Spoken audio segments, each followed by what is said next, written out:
인류의 기나긴 역사 속에는 유독 어둡고 깊은 절망의 순간들이 존재합니다. 1929년 뉴욕 증권거래소의 붕괴와 함께 시작된 대공황의 검은 그림자는 전 세계를 뒤덮었습니다. 말끔하게 차려입었던 신사들이 하루아침에 일자리를 잃고 끝이 보이지 않는 무료 급식줄에 서서 허기를 달래야만 했죠. 거리는 희망을 잃은 사람들의 무기력한 발걸음으로 가득했고 그들의 텅 빈 눈동자는 시대의 아픔을 고스란히 담고 있었습니다. 그런데 이 모든 절망과 아픔의 한가운데서 전혀 다른 목소리를 낸 이들이 있었다면 믿으시겠습니까? 모두가 비명을 지르며 무너져 내릴 때 어두운 방에 모여 앉아 샴페인을 터뜨리며 이것은 축제다라고 외친 사람들이 있었다는 사실 말입니다. 대부분의 사람들이 가진 모든 것을 잃고 나락으로 떨어지는 그 순간, 소수의 사람들은 어떻게 그 거대한 위기를 자신의 부와 권력을 극대화하는 일생일대의 기회로 바꿀 수 있었을까요? 평범한 우리와는 다른 그들만의 사고방식과 행동 양식에는 과연 어떤 일반적으로 우리에게 위기라는 단어는 모든 것이 무너져 내리는 끔찍한 상황을 의미합니다. 1차 세계대전이 끝난 후 패전국 독일의 거리를 상상해 보십시오. 천문학적인 전쟁 배상금으로 인해 화폐 가치가 폭락하면서 사람들은 빵 한 덩이를 사기 위해 손수레 가득 돈다발을 싣고 가야만 했습니다. 이는 단순한 경제적 파탄을 넘어 한 사회의 근간을 이루는 신뢰와 질서가 완전히 붕괴되는 경험이었습니다. 상위 0.1%의 소수에게 위기는 파괴가 아니라 기존의 낡은 질서가 해체되고 새로운 판이 짜이는 재편의 과정이었습니다. 그들은 혼란의 소용돌이 속에서 한 발짝 물러나 차분하게 전체 판도를 관망합니다. 마치 거대한 체스판이 한 번 뒤엎어진 것과 같다고 볼 수 있겠네요. 대부분의 말들은 부서지고 흩어져 버렸지만 체스판의 주인은 흩어진 말들을 자신의 의도대로 다시 배치하여 이전보다 훨씬 강력하고 견고한 진영을 구축할 기회를 얻게 된 셈입니다. 이들에게 위기 상황이란 사회 구조라는 거대한 건물의 낡은 기둥과 벽이 스스로 무너져 내리는 순간입니다.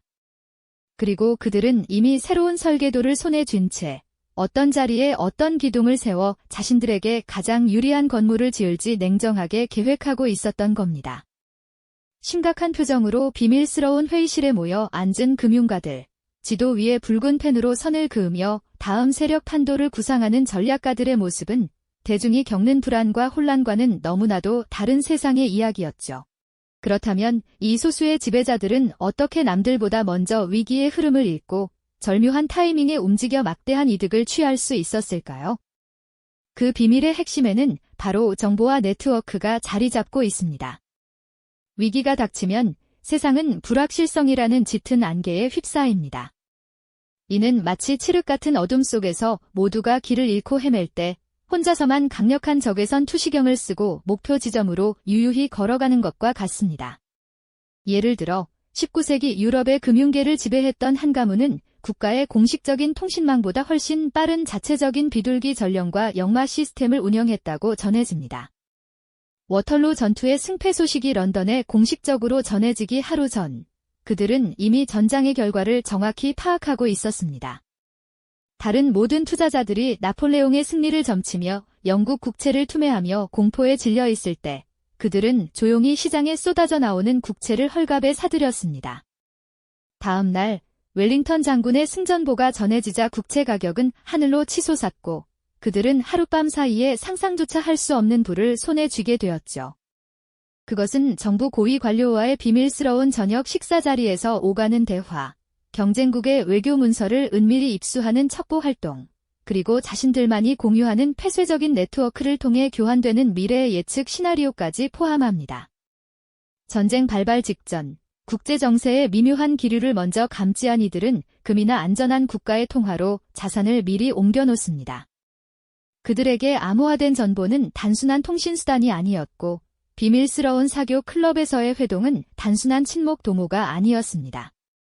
그것은 바로 세상을 움직이는 정보를 독점하고 미래의 부를 선점하기 위한 그들만의 치밀하고도 은밀한 전쟁터였던 것입니다. 정보와 네트워크를 통해 기회를 포착하는 것이 위기 대응의 첫 단계라면 그 다음은 자신들에게 유리한 새로운 질서를 영구적으로 고착시키는 단계로 넘어갑니다. 상위 0.1%는 단순히 위기를 이용해 단기적인 이익을 취하는데 만족하지 않습니다. 그들은 위기로 인해 기존의 법과 제도가 흔들리는 틈을 타 아예 게임의 규칙 자체를 자신들에게 유리하게 새로 설계해버리죠. 이것이야말로 그들이 부와 권력을 대대손손 유지하는 가장 강력하고도 교묘한 방법입니다. 전쟁이나 거대한 재난이 휩쓸고 지나간 뒤를 생각해 보십시오. 이때 정부는 막대한 공적 자금을 투입하여 도로를 놓고 항만을 건설하고 도시를 다시 일으켜 세우는 대규모 사업을 추진하게 됩니다. 최고급 호텔 스위트룸에서 정부 고위 관계자들과 만나 악수하며 국가 재건 사업에 대한 독점적인 계약을 따내는 것이죠. 결국 국민의 세금으로 이루어지는 재건 사업의 막대한 이유는 고스란히 이들 소수기업의 주머니로 흘러들어가고 그들은 이를 통해 이전과는 비교할 수 없는 거대 기업으로 성장하는 발판을 마련하게 되는 겁니다. 국회나 국제회의장에서는 수백 페이지에 달하는 복잡한 법안들이 대중의 무관심 속에서 일사천리로 통과됩니다. 그 법안 속 평범한 사람들은 이해하기 힘든 전문 용어들 사이에 숨겨진 단 몇 줄의 조항이 바로 부의 흐름을 영원히 바꾸어 놓는 결정적인 역할을 하는 것이죠. 이처럼 그들은 위기라는 혼란을 이용하여 합법적인 법과 제도를 통해 자신들의 지배를 영구적인 시스템으로 만들어 버립니다. 한번 만들어진 시스템은 좀처럼 바뀌기 어렵고 평화의 시대가 돌아온 뒤에도 보이지 않는 방식으로 계속해서 그들에게 부를 가져다주는 화수분이 되는 것입니다. 대중은 그저 새롭게 짜인 불공정한 규칙 위에서 이전보다 훨씬 더 힘겨운 생존 경쟁을 벌여야만 하는 처지에 놓이게 되는 거죠. 이처럼 정보와 제도를 장악하는 것만으로 충분하지 않을 때 상위 0.1%는 마지막이자 가장 강력한 무기를 꺼내듭니다. 위기 상황 속에서 사람들의 마음을 지배하는 가장 원초적인 감정은 바로 공포입니다. 지배자들은 이 대중의 공포를 아주 교묘하게 이용하여 자신들이 원하는 방향으로 여론을 몰아갑니다. 예를 들어 경제위기의 원인을 특정 이민자 집단이나 소수자에게 돌리는 선동적인 언론 보도를 생각해 보십시오. 반대로 공포와 함께 희망을 조종하는 방식도 있습니다. 극심한 혼란 속에서 강력한 리더십을 보여주며 나만이 이 위기를 해결할 수 있다고 외치는 구원자의 이미지를 만들어내는 것이죠. 모든 것을 정상으로 되돌려 놓겠다, 강력한 국가를 재건하겠다과 같은 달콤한 약속을 던지며 불안에 떠는 대중을 안심시킵니다. 그리고 대중의 열광적인 지지를 등에 업고 비상대권을 장악한 뒤 자신들의 권력을 공고히 하고 반대 세력을 제거하는데 그 힘을 사용하죠. 화려한 군중 집회에서 열정적으로 연설하는 정치인의 모습과 그 연설에 눈물을 흘리며 환호하는 대중의 얼굴이 극명한 대조를 이룹니다. 공포에 질린 채 흑백 선전에 열광하는 사람들의 모습과 그 모든 상황을 마치 연극을 관람하듯 조용히 지켜보는 소수 엘리트의 차가운 시선은 위기 속 심리전의 본질이 무엇인지를 명확하게 보여주는 장면이라고 할 수 있습니다. 이처럼 그들은 대중의 마음을 무기화하여 총성 없는 전쟁에서 가장 확실한 승리를 거두는 법을 알고 있었던 겁니다. 공백 포함 8,280자 이상의 분량 규칙을 최우선으로 준수하며 다양한 문장 종결 표현과 장면화 기법을 사용하여 몰입감 높은 대본을 완성하겠습니다. 대본 내용이 입력되지 않았습니다. 분석을 원하시는 별표.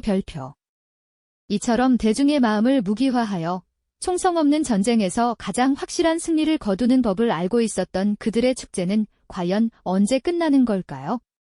놀랍게도 그 축제는 위기가 끝났다고 선언되는 바로 그 순간 가장 화려한 절정을 맞이합니다. 위기의 먼지가 가라앉고 폐허 위에 다시금 평화가 찾아왔을 때 대부분의 사람들은 안도의 한숨을 내쉬며 잃어버린 일상을 되찾기 위해 고군분투하기 시작하죠. 하지만 상위 0.1%에게 이 평화의 시간은 전쟁터에서 거둔 전리품을 확인하고 자신들의 승리를 자축하는 성대한 연회의 시작에 불과합니다. 도시에서 가장 높은 빌딩의 펜트하우스에서는 눈부신 샹들리에 아래 화려한 축제가 한창입니다. 갓다서 기포가 피어오르는 최고급 샴페인 잔이 부딪히는 소리가 경쾌하게 울려 퍼졌고 값비싼 실크 드레스와 완벽하게 재단된 턱시도를 차려입은 이들의 얼굴에는 만족스러운 미소가 가득하거든요. 그들은 창밖으로 펼쳐진 도시의 야경을 내려다보며 자신들이 재편한 세상의 아름다움을 감상합니다. 바로 그 창밖 아래 어두운 골목에서는 여전히 하루의 끼니를 걱정하며 힘겹게 살아가는 사람들이 있다는 사실은 그들의 안중에도 없는 듯 보입니다. 그들의 축제는 단순한 사치와 향락으로 끝나지 않습니다.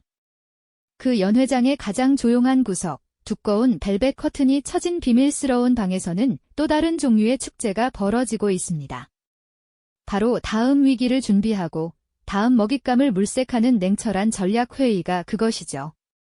그들은 이번 위기를 통해 얻은 막대한 자본과 더욱 강력해진 영향력을 바탕으로 다음에는 어느 나라의 통화를 공격할지, 어떤 신흥산업을 독점할지, 혹은 어떤 자원을 선점할지를 논의합니다. 한쪽 벽에 걸린 거대한 세계 지도 위에는 이미 여러 개의 붉은색 핀이 꽂혀 있습니다. 그 핀들은 다음 위기의 진원지가 될 후보지들이자 그들의 새로운 사냥터가 될 곳들을 의미하는 표식이었죠. 그들에게 위기는 한 번으로 끝나는 일회성 이벤트가 아닙니다. 그것은 끊임없이 순환하는 계절과도 같아서 겨울이 가면 봄이 오듯 하나의 위기가 끝나면 또 다른 위기의 씨앗이 자라나기 마련이라는 사실을 너무나도 잘 알고 있는 겁니다. 아니, 어쩌면 그들 자신이 바로 다음 위기의 씨앗을 세상 곳곳에 뿌리고 다니는 주체일지도 모릅니다. 그들이 위기 속에서 재편한 불평등한 시스템, 소수에게 부가 집중되고 다수는 더욱 가난해지는 이 새로운 질서 자체가 바로 다음 사회적 갈등과 경제적 붕괴를 잉태하는 비옥한 토양이 되기 때문입니다. 평화로워 보이는 도시의 거리, 사람들은 다시 일터로 향하고 아이들은 학교에 가지만 그 평온한 풍경 아래에는 보이지 않는 시한폭탄의 초침 소리가 조용히 그리고 끊임없이 울려 퍼지고 있는 셈입니다. 그 시한폭탄은 그들이 설계한 시스템의 내재적 모순이며 언젠가 터질 그 폭발의 순간을 기다리며 그들은 또다시 샴페인을 준비하고 있는 거죠. 1930년대의 어느 추운 겨울날 뉴욕의 한 허름한 아파트에서는 한때 중산층이었던 한 가족이 마지막 남은 빵 한 조각을 나누며 추위에 떨고 있었습니다. 가장이었던 남자는 월스트리트의 유능한 증권맨이었지만 검은 목요일 이후 모든 것을 잃고 이제는 거리에서 구두를 닦으며 하루하루를 연명하고 있었죠. 그의 아내는 낡아빠진 스웨터를 몇 겹이나 껴입은 아이들을 품에 안고 창밖으로 내리는 차가운 눈을 그저 멍하니 바라볼 뿐이었습니다. 그들의 눈에는 희망이라고는 조금도 남아있지 않았습니다. 그런데 바로 그 시간, 불과 몇 블록 떨어진 맨해튼의 호화로운 저택에서는 전혀 다른 세상이 펼쳐지고 있었습니다. 거대한 벽난로에서는 장작이 활활 타오르며 따스한 온기를 내뿜고 있었고 은쟁반 위에는 값비싼 와인과 먹음직스러운 음식들이 가득했습니다. 그곳에 모인 몇몇 금융 자본가들은 폭락한 주식시장의 그래프를 벽에 걸어두고 마치 위대한 예술 작품을 감상하듯 만족스러운 표정으로 바라보고 있었습니다. 한 노신사가 와인잔을 천천히 흔들며 입을 열었죠. 바로 이 지점에서 우리는 깨닫게 됩니다. 수많은 사람들의 고통과 절망, 그 눈물과 한숨이 바로 그들 소수에게는 자신들의 지배력을 영원히 공고히 하는 축제의 배경음악이자 새로운 질서를 세우기 위한 장엄한 서곡이었다는 역설적인 진실을 말입니다. 그들에게 대중의 파산은 자신들의 자산을 불려줄 최고의 투자 기회였고 사회의 혼란은 기존의 규제를 허물고 자신들에게 유리한 법과 제도를 만들 수 있는 절호의 찬스였습니다.